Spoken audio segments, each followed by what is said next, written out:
তো আমারই চা খাইতে মন চাইতেছে। আচ্ছা একটু দাঁড়ান আমি বানাই। আর না না দূর পেয়ে নেই, গরমের মধ্যে আপনি চা বানিয়ে নিয়ে যাবেন, একবারই চা খাইতে পারবো। এতে দেয় 200 রুপিয়া আমি দেখি। এখান থেকে খাবেন? তাই তো খাবো। শোকের ঠিকানায় জমে পাহাড়, কখনো আলো কখনো আঁধার। শোকের ঠিকানায় জমে পাহাড়, তুমি ছড়িয়ে রেখেছ ছায়া, তুমি জড়িয়ে রেখেছ মায়া। এখানে ঢুকে আসেন কেন? তুমি ছড়িয়ে রেখেছ ছায়া, তুমি জড়িয়ে রেখেছ মায়ায়। তবু ব্যথায় হৃদয়ে ভাঙনের ক্ষত সকাল। মানুষ কখনো খারাপ না, খারাপ হয় তার গুণাগুণ। আপনি আসলে একজন ভালো মানুষ, না আপনার মতো সব ভালো গুণ। আধার সুখের ঠিকানায় জমে পাহাড়।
খাইরুল ভাই ফোন ধরে না?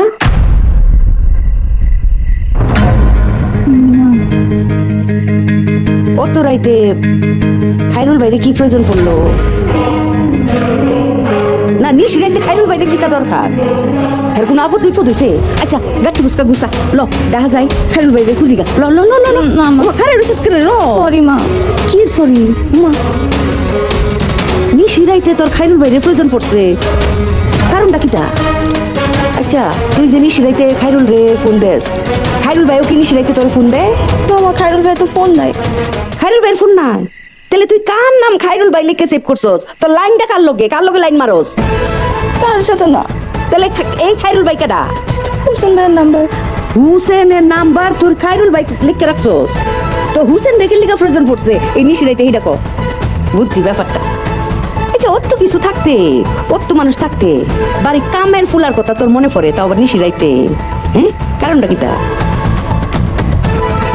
আমরা সবাই এখানে আসছি, খায়রুল ভাই না, খায়রুল ভাইয়ের কথা মনে পড়তেছিল। ও আচ্ছা আচ্ছা ঠিক আছে, কান্দনের কিছু নাই। তুই শুরু মানু ভুল তো করবি, এটা তো ভুলের বয়সী। হ্যাঁ থাক কান্দিস না, ব্যাপারটা আমি মাথায় নিলাম, আমি ভুলে গেছি। থাক আয় আয়ো মা আয়ো, ঘুমাইতে আয়ো। আরে আয়ো, ডরানোর কিছু নাই, আয়ো।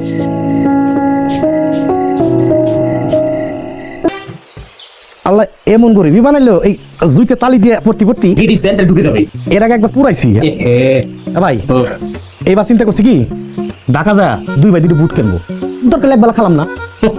আফসোস করেন না, তুই পাও দিছে আল্লাহ, এটা শুকরিয়া আদায় করেন। জুতা থাকুক আর না থাকুক। তা ঠিক কইছেন, এই পায়ের সম্মানের জন্য তো দামি ধীরে জুইতে কিনবো। হ্যাঁ ও ভাই তবু 2 বন্ধু রে আমি জুতা কিনে দিই।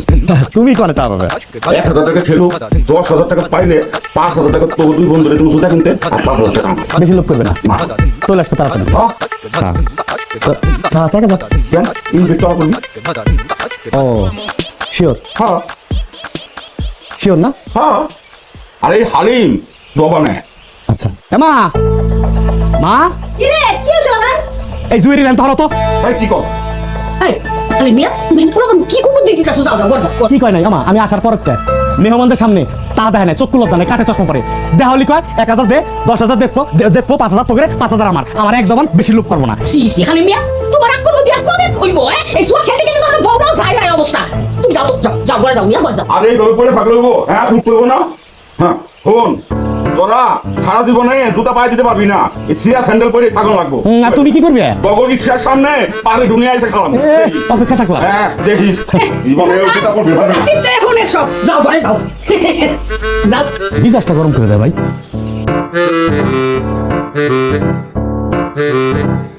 যাক যে কদিন যায় যাক দাম কত নিব যাইনি নিবি এক জোড়া কিনলি মেলা দিন কেনা লাগবে না এক জোড়া কিনো 2 জোড়া 2 জোড়া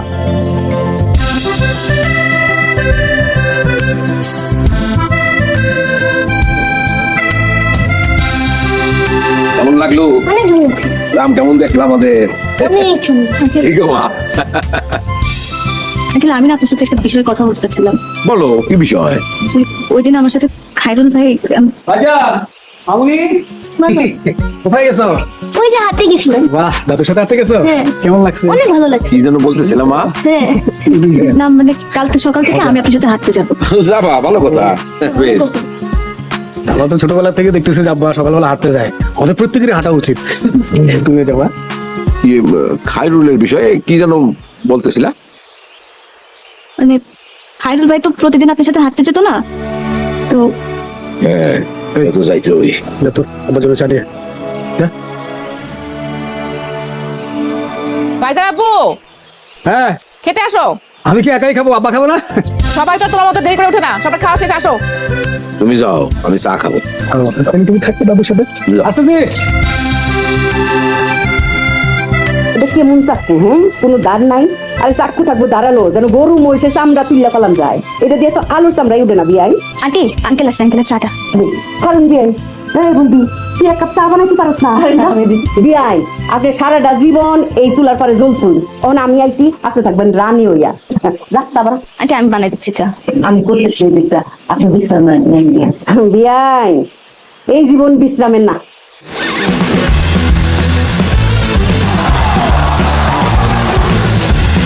upgrade your life with Gigabyte আর কি লাগে দাও পান্তা খা ওই ঢাকায় তো বলো না যে পান্তা খাবো আর আমার তো প্রিয় ঢাকায় বলবো কেন ঢাকায় তোমার কষ্ট হবে না আমার একার জন্য তোমার কি কষ্ট হবে ইস পান্তা হারে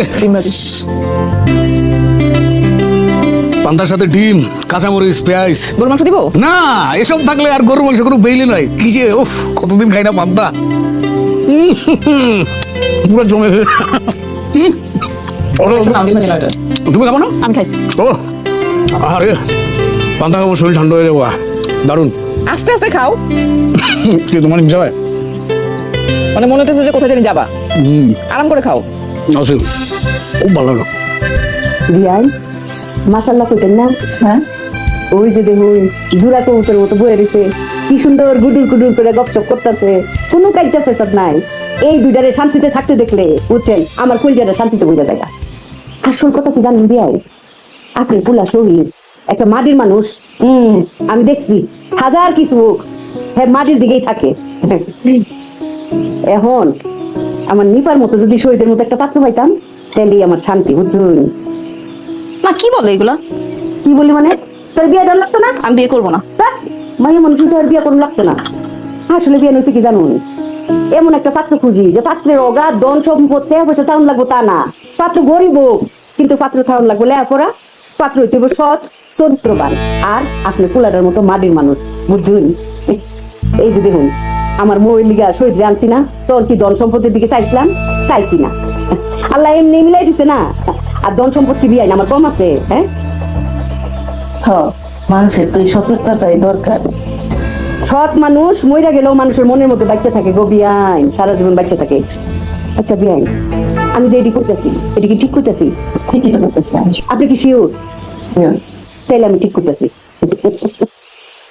আসলে টাকা পয়সা দিয়ে কি করুন হ্যাঁ মাইয়ার জামাই থাকবো সৎ আদর্শবান চরিত্রবান ছোটবেলা না আমি স্কুলে যাওয়ার আগে পান্তা খাইতাম আমি সবারই কইতাম যে আমার পান্তা ছাড়া আমি খাবো না কি যে রাগ হইতাম আরে মানে কি কষ্ট হয়েছে জীবনে তোমার পান্তা খেলে আর কিছু লাগে না আর বউ যাবা? হ্যাঁ যাবো। হ্যাঁ? জানছো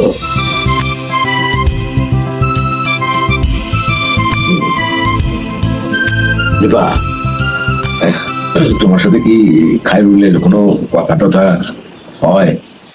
আসলে আঙ্কেল আমি ওই দিন ছাদে ছিলাম। বাবা তোমার ফোন বাজে। আরে বা আমার ফোনটা একটু এনে ধরে।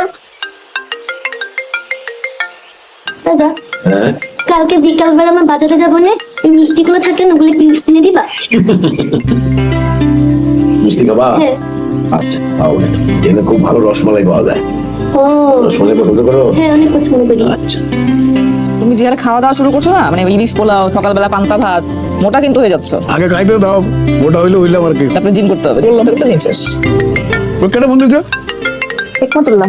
একদুল্লাহকে? একমাতুল্লাহ।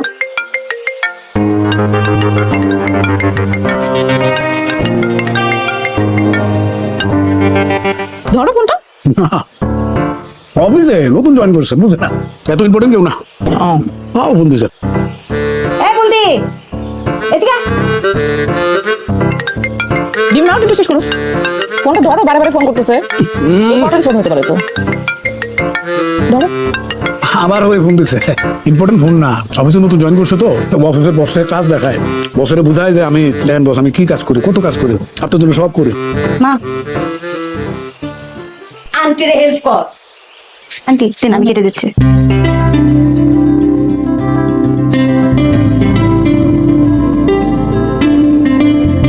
কি পানি দিব? আস্তে খাও, সেই তখন থেকে বলতেছে যে আস্তে আস্তে। না, মানে তোমার মনে হচ্ছে যে কই যেন যাইতে হবে তোমার? আস্তে আস্তে আরাম করে খাও। ফোনটা ধরো। কি কারণে ফোন দেয় কইতেছি যে দেখে আমার দাও। রাখ বাদ দাও। খামাখা খালি এমন এমন এবার যাই না ঢাকায়।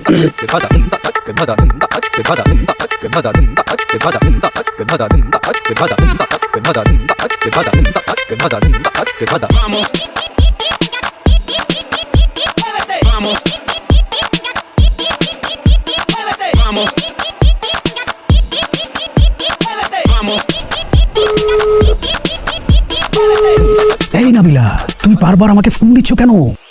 কি সমস্যা? স্যার অফিসের একটা প্রয়োজন ছিল। হ্যাঁ অফিসের প্রয়োজন ছিল, তুমি তো দেখছো যে আমি ফোনটা রিসিভ করতেছি না, তারপর তুমি কেন বারবার ফোন দিচ্ছ? টেক্সট করবা। সরি স্যার, ভুল হয়ে গেছে। হ্যাঁ ভুলে গেছে, তুমি বুঝো না নাবিলা যে আমি তো গ্রামে একটা প্রেশারে আছি। আচ্ছা যেহেতু বারবার ফোন দিচ্ছিলে, বলো তো কি ব্যাপার? স্যার প্রবলেম সলভ করে ফেলছি। আহা প্রবলেমটা যেহেতু সলভ করে ফেলেছো তো বারবার কেন আমাকে ফোন দাও? তোমরা যে কাজ নিজেরাই করতে পারো সেটা কেন আমাকে বারবার নক দাও?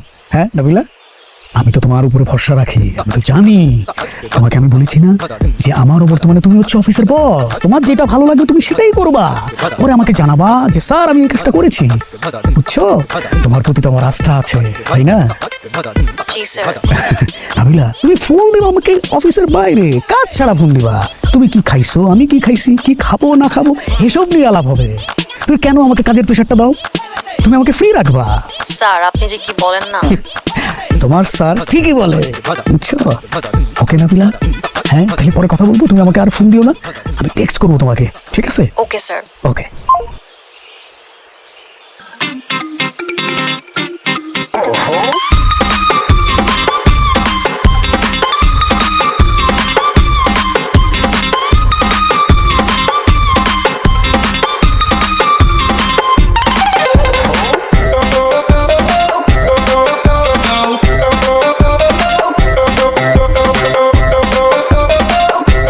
আর্জেন্টাইন ডিফেন্ডার ক্রিশ্চিয়ান রোমেরোর ক্লাব টটেনহ্যাম থেকে উঠে আসা এক তরুণ এবার ডাক পাচ্ছেন বাংলাদেশ অনূর্ধ্ব 19 দলে। ফাহমিদুল ইসলাম কিউবা মিচেলের সঙ্গেও দেখা যাবে এশিয়ান কাপ বাছাই পর্বের দলে, যে দল নিয়ে এশিয়ান কাপ অলিম্পিকের স্বপ্ন উকি দিচ্ছে লাল সবুজের দরজায়।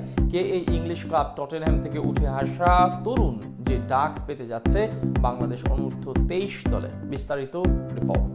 আগামী সেপ্টেম্বরে অনূর্ধ্ব 23 এশিয়ান কাপ বাছাই পর্বের মাঠে নামবে বাংলাদেশ। বাছাই পর্বের ম্যাচকে সামনে রেখে ইতিমধ্যে ঘোষণা করা হয়েছে 19 জনের প্রাথমিক দল। যদিও এই দলে ডাক পাবেন আরো 12 জন ফুটবলার, সেখানেই সবচেয়ে বড় সুখবরটা পাচ্ছে বাংলাদেশ ফুটবল সমর্থকরা। যদিও অনেক আগে জানা ছিল অনূর্ধ্ব 23 দলে রাখা হচ্ছে বাংলাদেশ জাতীয় দলের ফুটবলার ওলবিয়া কালচিওর তরুণ তুর্কি বেক মদিরের আকাশে লাল সবুজের ফুটবলের একখণ্ড আলো হয়ে আসা ফাহমিদুল ইসলাম। এই উইঙ্গারের সঙ্গে সান্ডারল্যান্ডের বয়সভিত্তিক দলের সাবেক ফুটবলার কিউবা মিচেলকেও রাখা হচ্ছে। তবে এসবের মাঝে সবচেয়ে বড় শিরোনামটা হচ্ছে প্রাথমিক দলের স্কোয়াডে জায়গা পেতে চলেছেন ইংলিশ ক্লাব টটেনহ্যাম হটস্পার থেকে উঠে আসা এক অ্যাটাকিং মিডফিল্ডার, যার পায়ের ঝলকে বড় আশার আলো দেখবে এদেশের ফুটবল অনুরাগীরা। নিশ্চয়ই জানতে ইচ্ছে করছে নামটা কি তার? এই উদীয়মান তরুণ ফুটবলার যিনি একাধিকবার এসেছেন বাংলাদেশি গণমাধ্যমের শিরোনামে, নামটা তার তানিল শালিক। তাকে ঘিরে এই ফুটবল অনুরাগীদের স্বপ্নটাও অনেক পুরনো, যখন তানিল শালিকের ফুটবলের হাতে করে হয়েছিল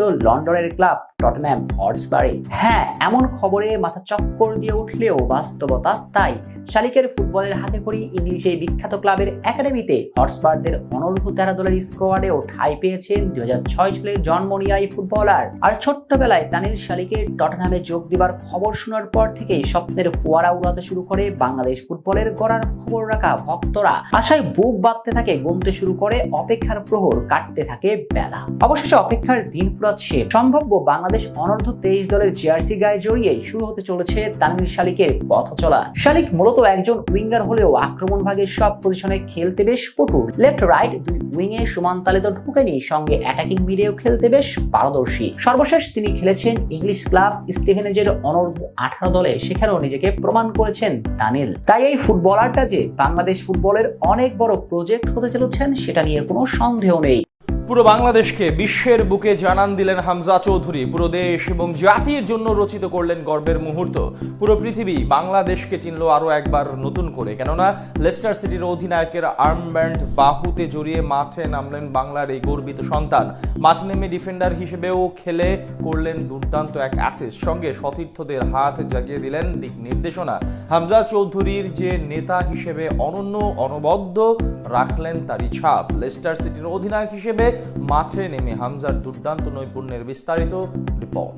ম্যাচ রেফারি তখনও বাজাননি কিক অফের বাঁশি, তার আগেই বাংলার গর্বিত মায়ের সন্তান হামজা চৌধুরী সৃষ্টিকর্তার শরণাপন্ন হলেন। অবশ্য এইভাবে সৃষ্টিকর্তার সান্নিধ্যে যাবার কারণও আছে, কারণ হামজা চৌধুরীর জন্য যে দিনটা বিশেষই বটে। দিনটা যেমন বিশেষ হামজা চৌধুরীর জন্য, তেমনই বিশেষ দিন লাল সবুজের এই দেশের জন্য গর্বের এক মুহূর্ত। লাল সবুজের দেশের জন্য গর্বের মুহূর্ত রচিত করলেন সিলেটের সন্তান। ঠিক বাংলার কবি কুসুম কুমারী দাস প্রশ্ন জুড়ে দিয়েছিলেন যেভাবে, আমাদের দেশে সেই ছেলে হবে কবে, কথায় না বড় হয়ে কাজে বড় হবে।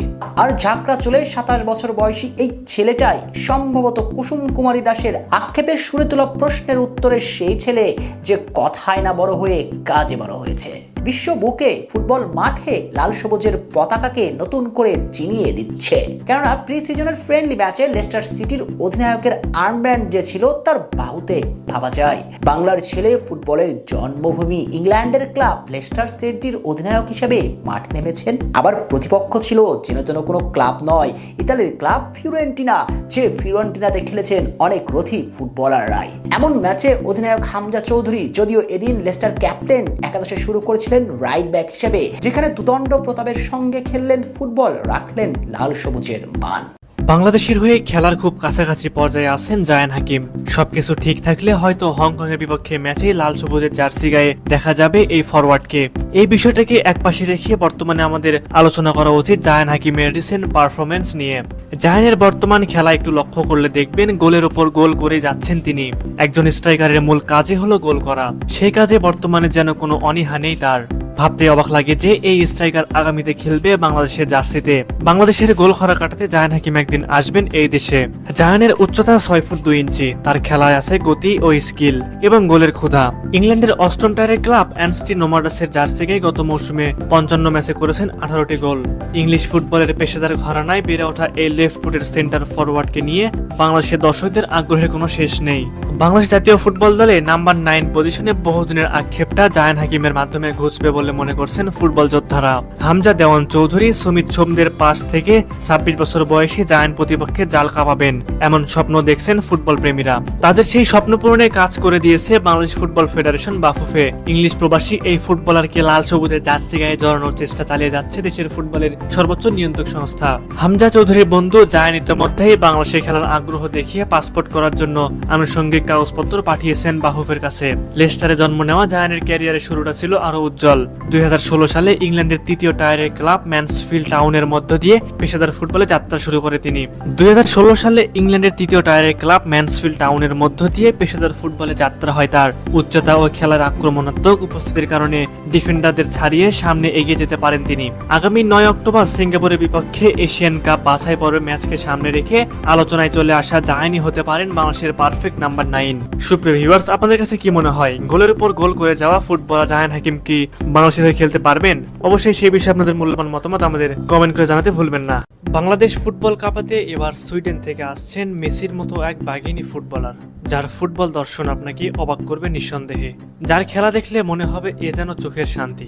সেই ফুটবলারের নাম হলো আনিকা রানিয়া সিদ্দিকী। বাংলাদেশের ফুটবলের উন্নয়নের জন্য চেষ্টা করে যাচ্ছে বাংলাদেশ ফুটবল ফেডারেশন। বাফুফের সভাপতি তাবিদ আওয়াল বলেছেন, ফুটবলকে প্রথমে এশীয় মানে এবং পরে বিশ্ব মানে নিয়ে যাওয়াই তার লক্ষ্য। জাতীয় দলের শক্তি বাড়ানোর জন্য বিশ্বের অনেক দেশে ভিনদেশি ফুটবলারদের দলভুক্ত করার নজির আছে। বাংলাদেশও এই পথে হাঁটার চেষ্টা করছে।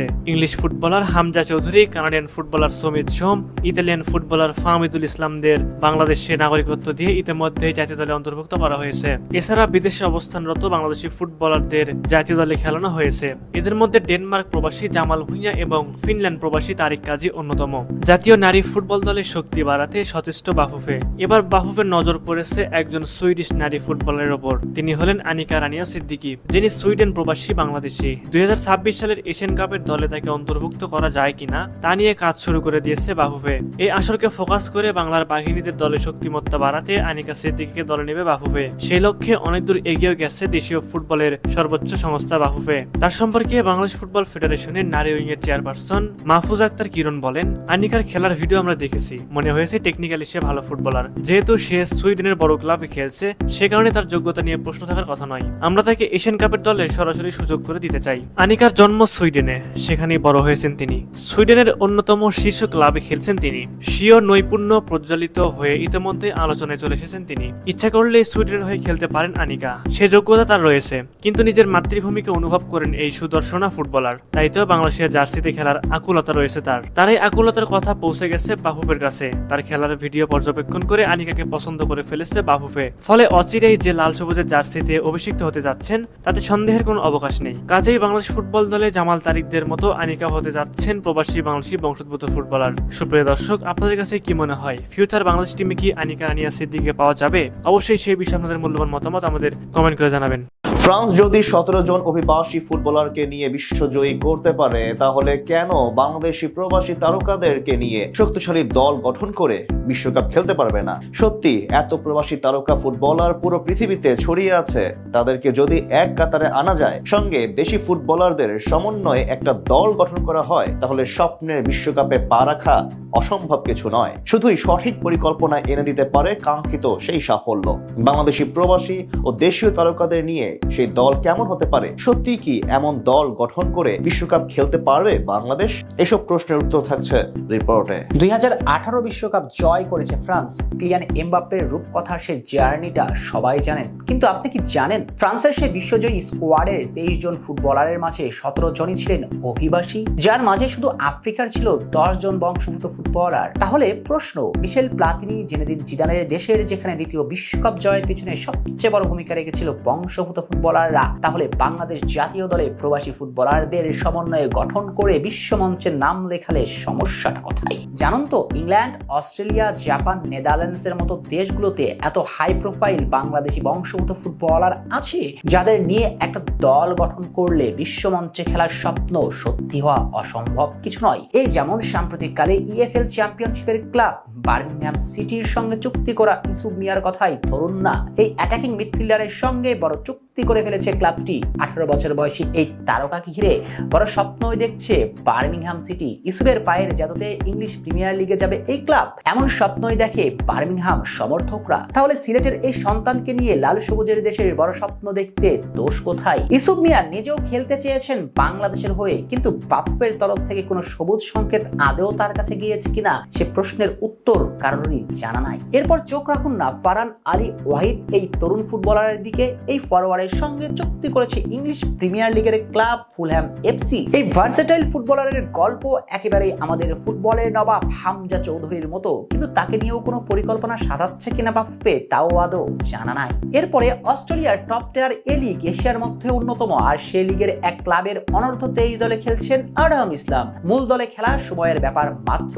সুখবর আছে, আরহাম ইতিমধ্যে খেলে ফেলেছেন বাংলাদেশ অনূর্ধ্ব 17 দলে। কিন্তু প্রশ্ন হচ্ছে বাংলাদেশ অনূর্ধ্ব 23 দলে তাকে ডাকা হবে কিনা তা এখনো ধোঁয়াশা। জাপানের বিখ্যাত ক্লাব ভেসেল কোবের ফুটবলার রিকোতো হাশিমাতো ইতিমধ্যে এএফসি চ্যাম্পিয়ন্স লিগে ক্রিস্টিয়ানো রোনালদোর বিপক্ষেও খেলে ফেলেছেন এই তারকা। নিশ্চয়ই তার সামর্থ্য নিয়ে প্রশ্ন তোলার কোনো সুযোগ নেই। আর তার সঙ্গে নিবিড় সম্পর্কটা বাংলাদেশের সরাসরি ভাবেই তিনি একজন বাঙালি। তার সঙ্গে লাল সবুজের পতাকার সম্পর্কটা মূলত নারীর। যদিও হাশিমাতো বাংলাদেশের হয়ে খেলবেন কিনা এমন কথা কোথাও বলেননি, কিন্তু বাপ্পের তরফ থেকে তো কোনো প্রস্তাবও পাঠানো হয়নি। এমন একজন তারকাকে প্রস্তাব পাঠানো কি উচিত নয়? তিনি বাংলাদেশের জার্সিতে একবার খেলতে পারলে মেঘ না চাইতে জল পাবার মতোই ব্যাপার হয়ে যাবে, কিন্তু কোনো আগ্রহই দেখা যাচ্ছে না বাপ্পের তরফ থেকে। আসলে বাপ্পে তার সম্পর্কে জানেন তো। আর এমন অনেক প্রবাসী আছে যাদেরকে চাইলেই আনা যেতে পারে বাংলাদেশে, এবং বাংলাদেশে আনতে পারলে এশিয়ার পরাশক্তি হিসেবে বিশ্বকাপ খেলার সামর্থ্য রাখবে টিম টাইগার্স। বাংলাদেশের নারীদের ফুটবলের উন্নতির হাত যেন একের পর এক প্রসারিত হচ্ছে। গত কয়েক বছরে নারী ফুটবলারদের সংখ্যা উল্লেখযোগ্যভাবে বৃদ্ধি পেয়েছে এবং তারা আন্তর্জাতিক মঞ্চেও বেশ ভালো পারফর্ম করে যাচ্ছে। বাংলাদেশ নারী ফুটবল দলে সাব চ্যাম্পিয়নশিপের পর দুবার চ্যাম্পিয়ন হয়েছে, যা নারী ফুটবলের জনপ্রিয়তাকে বৃদ্ধি করেছে।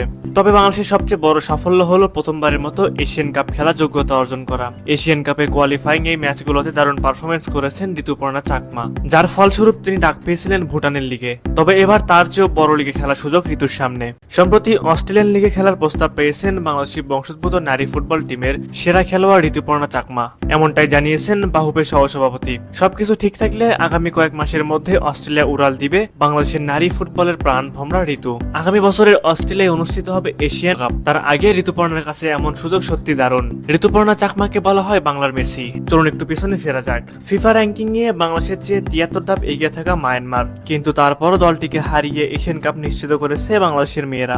মূলত ঋতুপর্ণা চাকমার কাছে হেরে যায় মায়ানমার, তাতে প্রশংসায় ভাসেন ঋতু। এমনকি তাকে বাংলার মেসি নামে উপাধি দেওয়া হয়। মূলত বিষয়টি উঠে আসে বাংলাদেশের পুরুষ দলে তারকা ফুটবলার হামজা দেওয়ান চৌধুরী প্রসঙ্গে। তার সঙ্গে মেয়েদের দলে ঋতুপর্ণা চাকমাকে কিভাবে তুলনা করবেন জানতে চাইলে বাহুবের নারী উইং এর চেয়ারম্যান মাহফুজ আক্তার কিরণ বলেন, ঋতুপর্ণা চাকমা বাংলাদেশের মেসি, হামজা ভালো ফুটবলার, কোনো সন্দেহ নেই। হামজা বাংলাদেশের জন্য গর্বের। সামনে এশিয়ান কাপ বাছাইয়ের ম্যাচ রয়েছে, আমার বিশ্বাস সেখানেও হামজা ভালো করবে, ছেলেরাও এগিয়ে যাবে। এশিয়ান কাপে যোগ্যতা অর্জনের পর এখন বাংলাদেশের লক্ষ্য আরো বড়, বিশ্বকাপে খেলতে চায় তারা। এর জন্য এশিয়ান কাপের সেরা 6 দলের মধ্যে একটি থাকতে হবে মেয়েদের। তবে সেরা 8 দলে থাকলেও সুযোগ থাকছে, সেক্ষেত্রে ইন্টারকন্টিনেন্টাল প্লে অফের বাধা পেরোতে হবে। আর এর জন্য চাই ভালো প্রস্তুতি, আর সেই প্রস্তুতি নিশ্চিত করতে খুব শিগগিরই বাহুবে প্রেসিডেন্ট তাবিদ আওয়ালের সঙ্গে আলোচনা করছেন কিরণ। সে যাই হোক, বাংলাদেশের ফুটবলের সাথে ঋতুপর্ণাও এগিয়ে যাক বহুদূর। সামনে ঋতুর সামনে সুযোগ অস্ট্রেলিয়ায় খেলার, তার এই সুযোগ কাজে লাগানো উচিত। এই জায়গায় বাহুবের সহায়তাটা খুব বেশি প্রয়োজন ঋতুর জন্য। এখন দেখার বিষয় ঋতু শেষ পর্যন্ত কি করতে পারে। সুপ্রিয় দর্শক, আপনাদের কাছে কি মনে হয় শেষ পর্যন্ত ঋতুপর্ণাকে কি অস্ট্রেলিয়ায় দেখা যাবে? অবশ্যই সেই বিষয়ে আপনাদের মূল্যবান মতামত আমাদের কমেন্ট করে জানাবেন।